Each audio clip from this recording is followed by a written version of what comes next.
देख रहे हैं न्यूज मूवमेंट और मैं हूं आपके साथ ज्योति कनौजिया। ये रुक करते हैं खबर की ओर। डेंगू कोरोना की तरह अति घातक होता जा रहा है। मिर्जापुर के रमई पट्टी परमापुर टेड़वा ग्राम डेंगू का कहर कोरोना की तरह फैलता जा रहा है। बस्ती में कोई घर ऐसा नहीं जो घर डेंगू की चपेट में ना हो। स्वास्थ्य विभाग व नगर पालिका की लापरवाही के चलते इन स्थानों पर डेंगू कोरोना की तरफ पांव फैला रहा है। बस्ती में रहने वाले लोग हर घर में कोई ना कोई व्यक्ति डेंगू का शिकार है। इस वार्ड में लगभग 35 लोग डेंगू की चपेट में हैं और स्वास्थ्य विभाग के पूछने पर कोरम पूरा किया जा रहा है। सीएमओ डॉक्टर राजेंद्र प्रसाद का कहना है कि नवरात्र के चलते स्वास्थ्य टीम विंध्याचल में लगा था, जिसके चलते कीटनाशक दवाई एवं दवाइयों की फॉगिंग नहीं हो पाई। बहुत जल्द उस इलाके में फॉगिंग कराई जाएगी, मेडिकल टीम भी भेजी जाएगी। यही हाल नगरपालिका प्रशासन का है। नगरपालिका परिषद द्वारा इन स्थानों पर ना ही कहीं साफ सफाई कराई गई, ना ही कीटनाशक दवाइयों का छिड़काव किया गया है। टेड़वा इलाके में स्थित गंदगी से पटा तालाब के चलते टेड़वा ग्राम रमई पट्टी परमापुर के इलाकों में डेंगू अपना पांव फैलाता चला जा रहा है। गरीब बस्ती में रहने वाले ज्यादातर लोग सोनकर खटिक समाज के हैं और फल का ठेला लगाकर किसी तरह अपनी गुजर बसर फल बेचकर करते हैं। ऊपर से घर घर में डेंगू की बीमारी के चलते परिजन डेंगू के इलाज के लिए ऋण कर्जा करके इलाज करा रहे हैं। परिजनों का कहना है अस्पताल में डेंगू मरीजों के लिए कोई व्यवस्था नहीं है, जिसके चलते वो रोगी को लेकर प्राइवेट हॉस्पिटल व बनारस लेकर जाते हैं। स्थानीय लोगों ने बताया कि बस्ती में स्वास्थ्य विभाग एवं नगरपालिका द्वारा कोई भी कार्यवाही नहीं की गई है। संतोष गुप्ता की रिपोर्ट। क्या नाम बा माता जी? शकुंतला। कहाँ कर रही वाली है? रमई पट्टी टेढ़वा पर। का भल बा माता जी? ऐसा बात भैया की बीमारी हमने कोनो इतना उम्र में कबो नहीं देखे रहे। ऐसा बीमारी आयल कि बुखार पेट फूलिया बता लेके कई जगह भर्ती भे अस्पताल लेके गए सरकारी में, एकदम सीरियस हुई तो लेके भागा अपोलो में। अपोलो में बेड का खाली 2500-2600 लेते, दवाई 5600, दिन भरे में 4 दाई चलावत हैं। मने कितना कर्जा काढ़ मने के तनको शरीर में जान नहीं, मने खाए नहीं सकते खे रोटी भैया।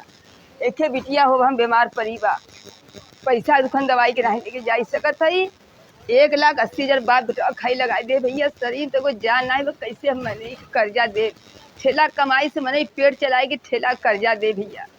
1,80,000 खाली ये ऋण कर्जा कह के अपोलो में लगावा है, जौन आगे जन 10,000 की दवाई करा भैया, उससे मतलब नहीं।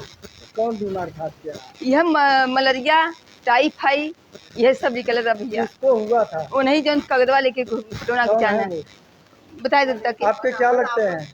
हमारे घरे कहाँ हमारे पति हैं? हाँ, हमारे खे बेटवा रहन है 22 साल का है, गए हैं पेपर देवे, हिम्मत नहीं पड़े तब वो धीरे धीरे गाड़ी से भेजा है पेपर देवे गए हैं। तब डेंगू हुआ है सब? हाँ भैया डेंगू खा रहा भैया बड़ी। माता जी क्या है पर तो वजह क्यों? अब यह बाम कि सब कथन गंदगी से हो रहा है कि कौन दुख आ रहा है कौन नहीं। इतना उम्र में भाई पहली बार इतना उम्र में हम लोग दुख देखा है।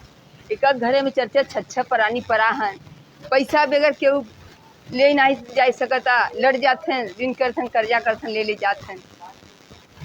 परेशान है आप? हाँ बड़ी परेशान भैया हो के बिटिया पड़ी बा, हम पैसा दुखाने की बिटिया नहीं कहीं लेके जा सकते दवाई के 1 लाख। सरकारी अस्पताल में इलाज? अरे नहीं कोई इलाज होता भैया, ले आदमी के लेके गए सरकारी अस्पताल में भर्ती करा, नहीं कोनो सुनाई भा, पेट से थम ला आई भाग परान निकले तब परान निकली। तो यहाँ सब फोन करें कि लेके अपोलो में भाग जो, अपोलो में लेके भागा बेटवा, वहाँ तनिक लग गया 1,80,000 कर्जदार बनी गए। अब पेट फैलावन लड़कन, अब बीमार दिखन तो कैसे ठेला आपके घर वाले काम क्या करते हैं? यह फल के ठेला लगावत है। अब उतना में कितना करवा, सिपाही पुलिस मारत थे, कचहरी ठेला नहीं लगावे देते। दिन भर में कितना कमाते हैं? अरे 200-250 पाई गए, 2 पेटी 3 पेटी में बहुत बा। अब उतना में चूल्हा का खर्चा करिहन कि हर चीज़ के तो बा, कोनो चीज़ की तो बरकाव नहीं बा कि मन पैसा नहीं लगता। सरकार कह रही है फ्री राशन दे रहे हैं। राशन तो मिला था, अब तो पैसा लगेगा राशनों का। क्या नाम है आपका?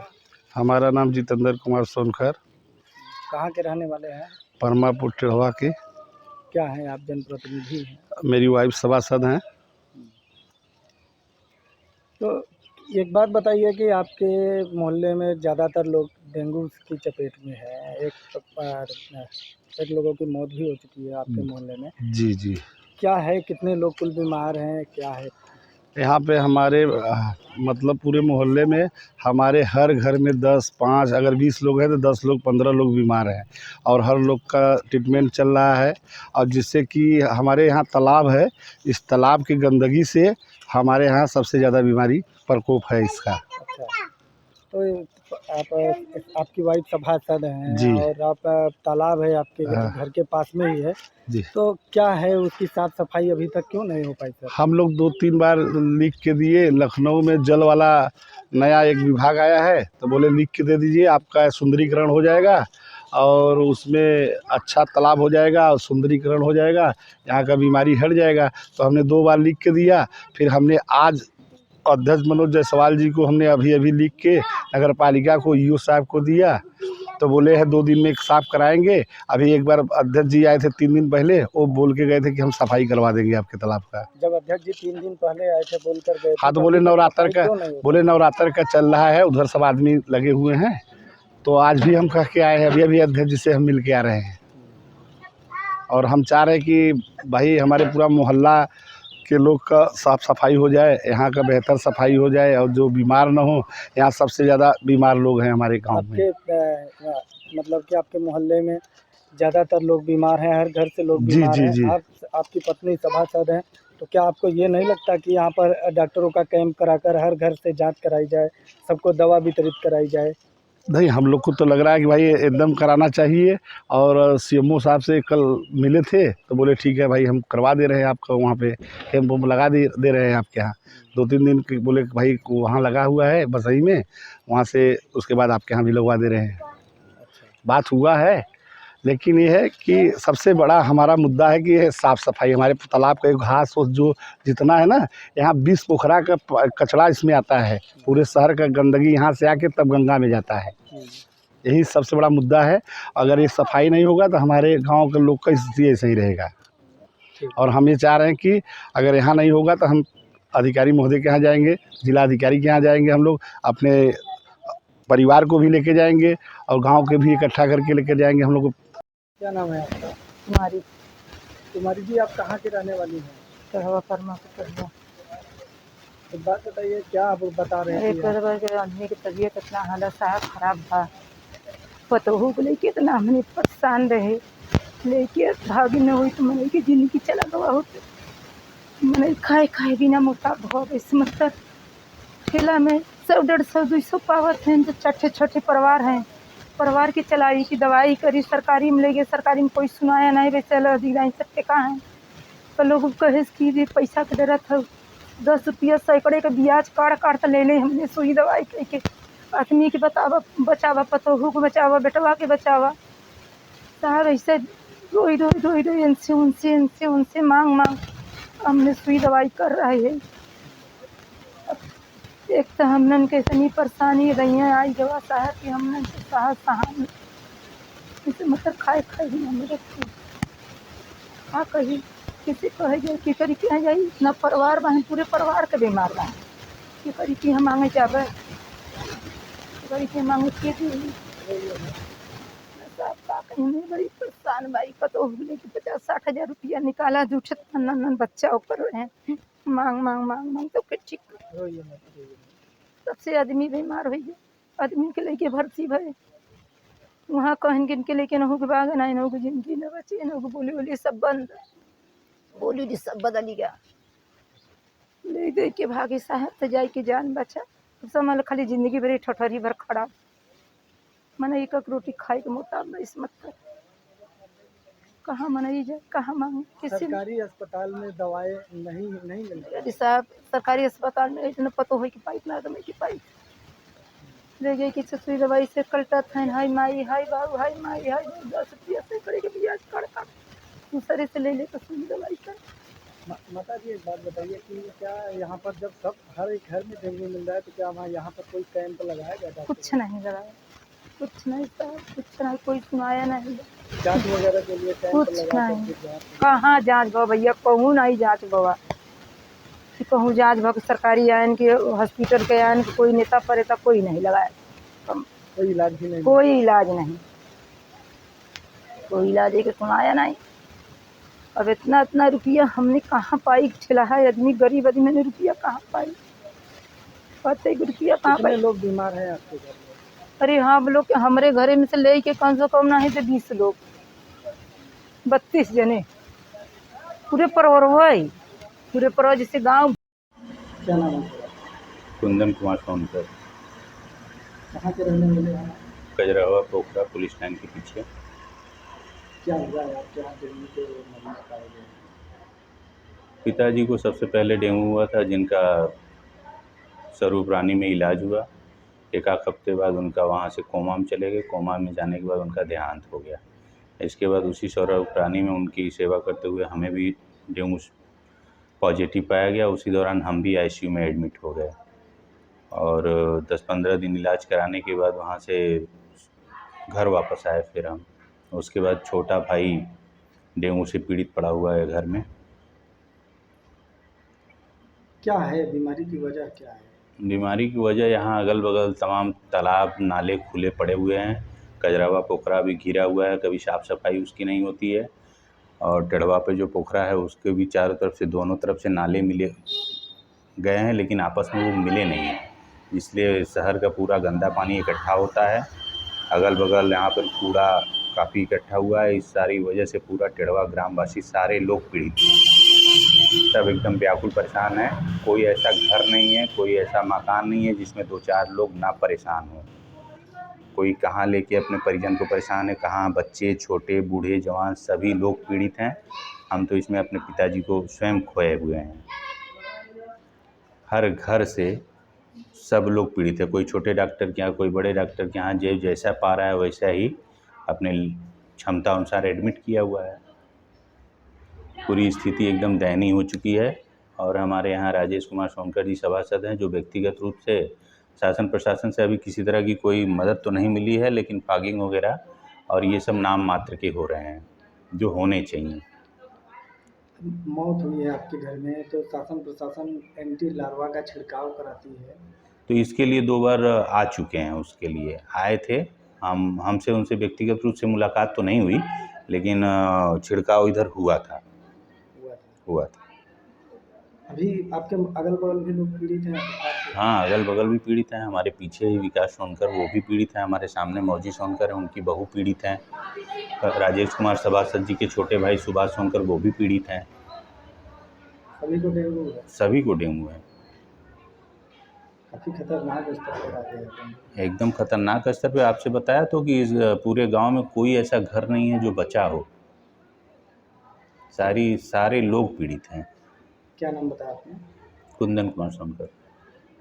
क्या नाम था पिताजी का? स्वर्गीय विश्राम सोनकर। मिर्ज़ापुर में डेंगू का प्रकोप बढ़ता जा रहा है, लगातार मरीजों की संख्या में वृद्धि हो रही है। इस पर आप क्या कहना चाहेंगे सर? क्या अभी तक कितने मरीज पाए गए, कितने ठीक हुए?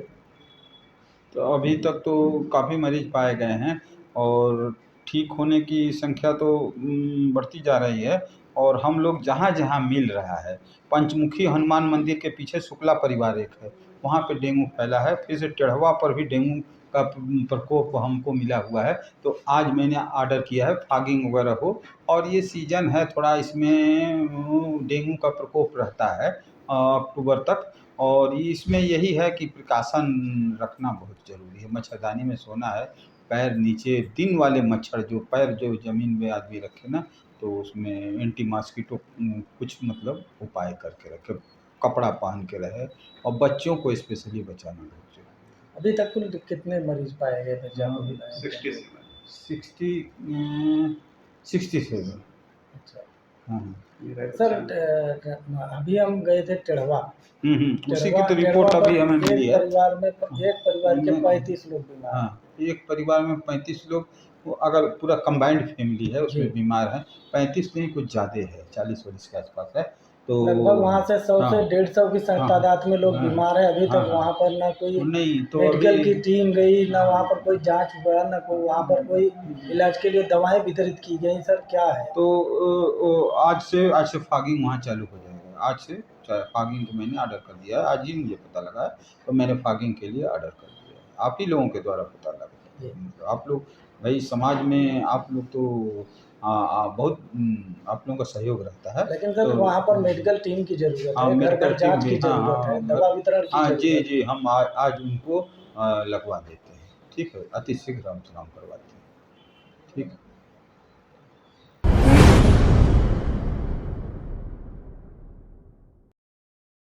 ओम प्रकाश राजभर को लेकर कहा कि उन्होंने अपनी राजनीतिक विश्वसनीयता खो दी है।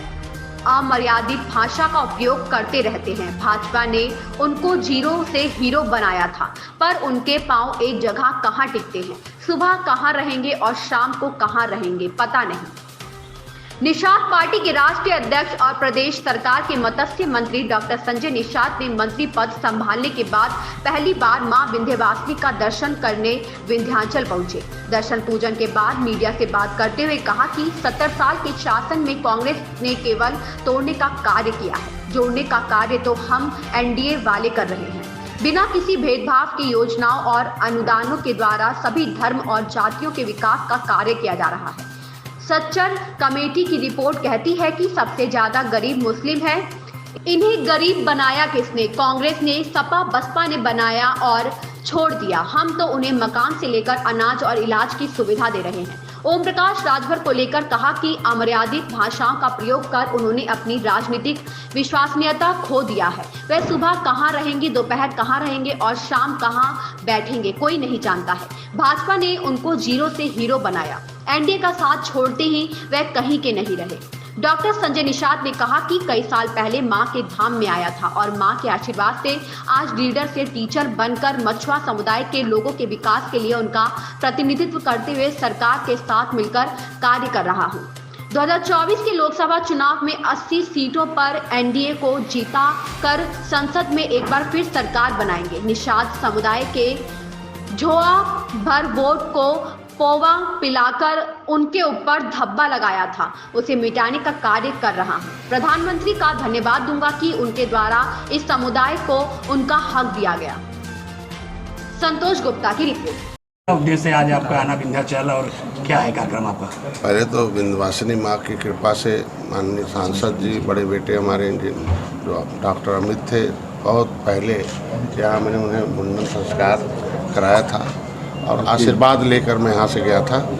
और उसके बाद एक मन में चेतना आई और मैं डॉक्टर से लीडर हो गया, लीडर से टीचर हो गया और इस तरीके का जिम्मेदारी लिया कि कभी भगवान राम ने त्रेता में निषाद राज को जाके गले लगाया था और निषाद राज ने अपनी सेना देकर रावण राज खत्म किया था। तो फिर मैंने सेना बनाई कि इस देश में चल रहे रावण राज को ख़त्म किया जाए। तो भारतीय जनता पार्टी ने हमें गले लगाया एक निषाद राज के वंशज को, बेटे को, और 25 करोड़ की आबादी में जो सड़क पर मैं संघर्ष कर रहा था, सदन में मैंने मंत्री बनाया। मंत्री बनने के बाद पहली बार यहाँ आगमन पर दर्शन लेकर क्या कहेंगे? देखिए, अब दोनों की बात, कांग्रेस को तो पहले कांग्रेस जोड़ो होना चाहिए, भारत कहाँ जोड़ेंगे? भारत तो तोड़ने वाले हैं, जोड़ तो हम लोग रहे हैं ना। सबको, सभी जाति धर्म को बिना भेदभाव के हम लोगों ने सभी जातियों को सभी योजनाओं में बिना भेदभाव के हम लोगों ने अनुदान दिया है और उनको उनकी ख्याल किया है। आज मुसलमान का भी घर भारतीय जनता पार्टी बना रही है, आज के दिन में उनको भी अनाज दे रही है, उनको भी इलाज करा रही है। सच्चर कमेटी की रिपोर्ट कहती है कि मुसलमान सबसे ज़्यादा गरीब है। तो गरीब किसने बनाया? यही कांग्रेस 70 साल से राज कर रही थी ना। सपा बसपा ने गरीब बनाया, गरीब बना के छोड़ दिया। हमारी सरकार उन्हें गरीबों की भला कर रही है। तो हम लोग इस देश के सभी जाति सभी धर्म को जोड़कर इस राष्ट्र के निर्माण में लगे हुए। राजभर भैया का तो उनका क्या कहा जाए, सुबह कहीं और शाम, दोपहर को कहीं और, शाम को कहीं और, उनका पाँव जब एक जगह पर नहीं रहता और मर्यादित भाषाओं का प्रयोग नहीं करते, इसलिए उन्होंने अपना विश्वसनीयता राजनीति में खो दिया है और राजनीति विश्वसनीयता मांगती है। और जब आप विश्वसनीय नेता रहेंगे तो नेतृत्व तो ठीक से करेंगे। अब समाज में भी विश्वसनीयता खो रहे हैं, खो दिया कि उन्होंने कहा था कि भाई राजभर समुदाय को आरक्षण चाहिए, आरक्षण भर के तरमाली पासी के नाम से राष्ट्रपति ने लिख रखा है। तो फिर जब विषयांतर करेंगे तो एक तो अपने समाज में भी समस्या खोए और भारतीय जनता पार्टी ने उन्हें जीरो से हीरो बनाया था। सर, आपके मंत्री गौतम जी ने बौद्ध धर्म के प्रचार के लिए ब्रह्मा विष्णु महेश की पूजा न करने के लिए कहा है, इसके बारे क्या कहना है? देखिए, अब किसी के निजी वक्तव्यों का हम लोग जवाब नहीं दे सकते हैं। ये भारतीय संस्कृति है और इस भारतीय संस्कृति को नष्ट करने के लिए कई हजार सैकड़ों 750 वर्ष मुगलों ने नष्ट किया, 350 वर्ष अंग्रेज़ों ने नष्ट किया। लेकिन क्या आज के दिन में भारतीय संस्कृति में इतनी मतलब से हम कहते हैं कि सार्वभौमिक सत्यता है कि इसे नष्ट करने वाले ही नष्ट हो गए और फिर भारतीय संस्कृति को पुनः स्थापित करने के लिए हम लोगों को जी हाँ, विंध्याचल में 4 महीने से नाव बंद है। ऐसी खबर से जुड़े रहने के लिए आप देखते रहिए न्यूज़ मूवमेंट।